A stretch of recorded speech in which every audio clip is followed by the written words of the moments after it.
박사님 안녕하세요. 네, 안녕하세요. 이 지난 시간에는 어지럼증, 귀가 먹먹하고 귀가 울리는 것을 동반하는 메니에르 증후군과 관련된 한의학적 치료법에 대해서 알아봤는데 네. 사실 이 어지럼증에 관해서 고통받는 분들이 좀 많으신데요. 네. 특히 심한 이 어지럼증은 중풍의 전조이다라는 이야기가 있는데 이 네. 말이 사실인가요? 그렇습니다. 어지러움증은 한의사에 의하면 중풍의 전조증이라고 보고 빨리 치료해야 하는 그러한 증상으로 보고 있습니다. 어지러움증은 쉽게 봐서는 안 됩니다. 한의학에서는 어지러움증은 생김새나 체질, 생활 습관 등 여러 원인에 따라 다양한 치료가 이루어지고 있습니다. 오늘은 지난 시간에 이어서 오늘은 심한 어지러움증과 두풍증에 대한 한의학적 치료법에 대해서 말씀드리도록 하겠습니다.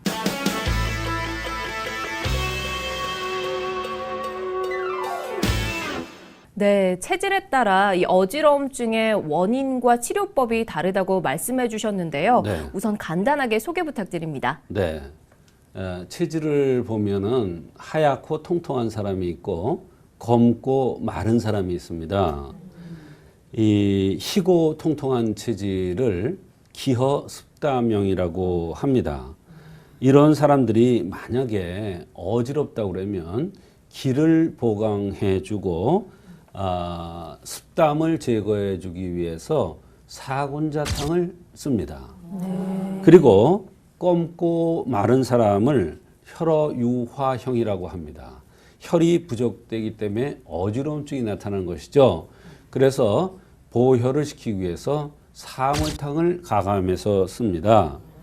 그런데 코가 붉으면서 어지러우면 이는 중풍이 일어나려는 징조이므로 빨리 치료하는 것이 좋습니다. 특히 코가 전체적으로 붉은 게 아니라 코끝이 붉은 것이 중풍의 전조 증상입니다.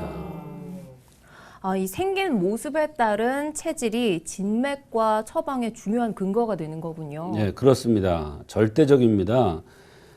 병명은 같은 어지러움증이라도 사람의 생긴 모습에 따라서 원인이 다르므로 병을 치료하는데 그 생긴 모습에 의한 체질이 대단히 중요합니다. 그렇군요. 이 생긴 모습 중에서 특히 코가 붉으면은 네. 거기에 어지러움증이 나타나면은 중풍이 일어나려는 전조라고 하는데 네. 이 코가 붉은 것과 중풍은 어떤 연관이 있는 건가요? 네, 코가 붉으면 일반적으로 술을 많이 들어서 그런 것이라고 생각을 합니다. 물론 주사비라고 해서 음주 과다에 의해서도 코가 붉어집니다. 그러나 코끝이 붉으면 한방 의서에 의하면 풍이다. 이렇게 아주 정의를 해놨습니다. 어지러운 사람이 내원하였는데 진료를 하다가 보니까 코끝이 붉어요. 그러면 이것은 풍에 의해서 어지러움증이 나타나는 것이다. 이렇게 생각하면 된다. 이런 뜻입니다. 이것은 다른 이야기입니다만 예를 들어서 허리 아픈 사람이 왔다. 그런데 코가 보니까 붉더라. 그러면 이걸 풍요통이라고 합니다. 풍요통이라는 게 따로 있습니다. 요통 중에서. 그렇군요. 또 어깨가 오십견으로 어깨가 아픈 사람이 왔어요. 어깨 아픈 사람이 왔는데 코가 붉다. 이러면 이것은 풍에 의한 어깨 통증입니다. 풍에 의한 그렇군요. 오십견이죠. 그래서 물론 코가 붉으면 신장, 콩팥이 열을 받고 있다. 이렇게 보기도 합니다만 신장이 열을 받는다는 얘기는 신장에 무리가 간다. 뭐에 의해서 무리가 가느냐? 오래 서서 일을 하면 신장에 무리가 갑니다. 오래 서서 일을 하면 뼈골이 상한다고 그랬는데 이것은 신장에 무리가 간다 이런 얘기예요. 또 성생활을 자기 능력에 벗어나게 해도 콩팥에 무리가 갑니다. 이렇게 콩팥에 무리가 가면 바로 코끝이 붉어지는 것입니다. 이 코끝이 붉어지는 다양한 원인이 있는데 이 어지러움증을 동반한 경우에는 풍에 의해 어지러움증이 온 것으로 볼 수 있는 거군요. 그렇습니다. 그럼 오늘 주제가 어지러움증과 두풍증인데 이 어지러움증은 사실 익숙한데 두풍증은 사실 익숙하지가 않거든요. 그렇습니다. 무엇인가요? 네. 이 풍이라는 것은 어디서나 다 일어날 수 있습니다. 전신에 어디서나 다 일어날 수 있는데 특히 머리에서 풍이 일어난다. 이것을 두풍증이라고 합니다. 어떤 원인으로 나타나는 증상인가요? 이 두풍증은 담음이라든지 또는 목욕하다가 찬바람을 맞는다든지 또는 바람이 많이 부는 데서 오랫동안 누워 있는다든지 이러면 두풍증이 오는데요. 여기에는 여러 가지 증상들이 동반됩니다. 바로 머리가 어지럽고 무겁다. 또는 머리를 흔든다. 이렇게 머리 흔드는 사람 있죠. 또 목에서부터 귀, 눈, 코, 입까지 마비되는 듯 감각이 이상하다. 네. 또는 피부가 뻣뻣해서 감각을 느끼지 못한다. 입과 혀가 잘 놀려지지 않으며 음식 맛을 모르겠다. 귀가 먹고 눈이 아프며 눈썹이 난 곳의 아래 위가 잡아다니는 것 같이 아프다. 코 속에 향기를 맡으면 매우 향기롭고 악취를 맡으면 악취가 지독하다. 하품을 잘하고 어찔어찔한다. 하품을 잘하는 것도 두풍의 일종이에요. 그렇군요. 이러한 여러 가지 증상들이 나타날 수가 있습니다. 이 생긴 모습에 따른 체질이 증상과 밀접한 연관이 있다 하셨어요. 그렇다면 두풍증이 잘 생기는 체질도 있나요? 그렇습니다. 두풍증이 잘 생기는 체질이 있습니다. 바로 생긴 모습이 두상이 큽니다. 두상이. 그러면서 입술이 두툼해요. 그다음에 눈딱부리가 두툼합니다. 네. 그리고 볼살이 통통해요. 가슴이 큽니다. 그다음에 배꼽레가 커요. 되게 아시겠죠? 어떻게 생긴 사람인지. 네. 풍만하게 생겼죠. 그래서 얼굴도 풍만하고 몸도 풍만하고 이런 사람은 이제 성정적 특징이 있습니다. 의리가 아주 끝내줍니다. 의리. 예. 한 번 믿으면 아주 믿고 요만큼 의심스러우면 절대로 안 믿는 사람입니다. 네. 그러면서 그런 사람들은 다혈질이야. 다혈질이라는 건 성질이 나쁘다는 뜻이 아닙니다. 무엇이든지 열심히 해. 악착같이 그냥. 예. 그래서 대개 보면 잘 사는 사람들이 많습니다.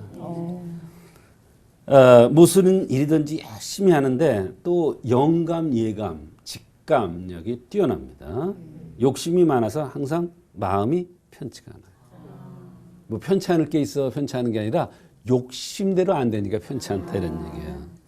워낙 건강하다 한 번 아프면 동네방네 사람들이 다 알아요. 감기가 걸려도 알고 다 압니다. 이런 사람들은 생활상의 특징이 있는데 배고프면 호랭이라도 잡아먹으려고 그래요. 이 힘이 좋아서 장사가 많습니다. 이런 사람들이. 그래서 씨름 선수에 보면 이런 사람들이 많습니다. 그렇군요. 그렇다면 두풍증은 어떻게 치료가 이루어지고 있나요? 네, 두풍증은 이제 몸에 열이 많은 사람과 이렇게 그렇게 생긴 사람도 이제 찬 사람이 있어요. 그런 사람에 따라서 이제 달라집니다. 그래서 열이 있으면 소풍산, 차면은 추풍산이라는 걸 쓰고 또 그 밖에도 이제 천궁다조산이라든지 궁주산 또는 부인두풍증이라는 게 좀 따로 있는데 요거는 이제 양열 거풍산 이런 여러 가지 처방을 가지고 치료를 합니다. 네.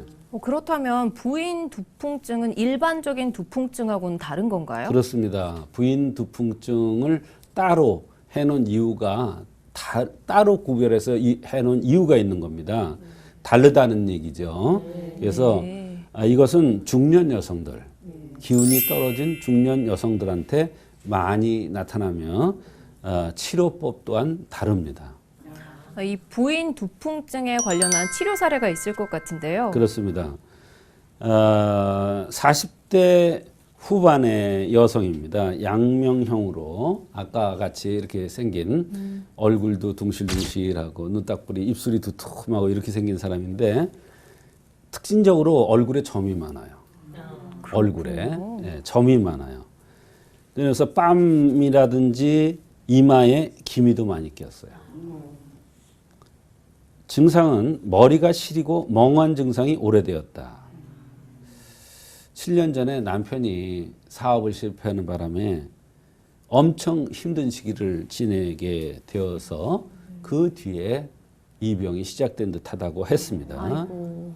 좌반신에 중풍 같은 증상이 나타난 적도 있다고 했습니다. 머리가 아프기도 하고 무언가 기억을 하려면 뒷골이 땡기고 찬바람이 닿으면 머리가 몹시 아프고 여름에도 발이 냉해서 양말을 신어야 한다고 했습니다. 이분은 생긴 대로 병이 온다는 차원과 얼굴에 점이 많은 것, 그 밖에 여러 가지 증상들로 볼 때 부인 두풍으로 보고 판단해서 군규산을 투여했더니 아주 대단히 좋아졌던 그러한 경우가 있습니다.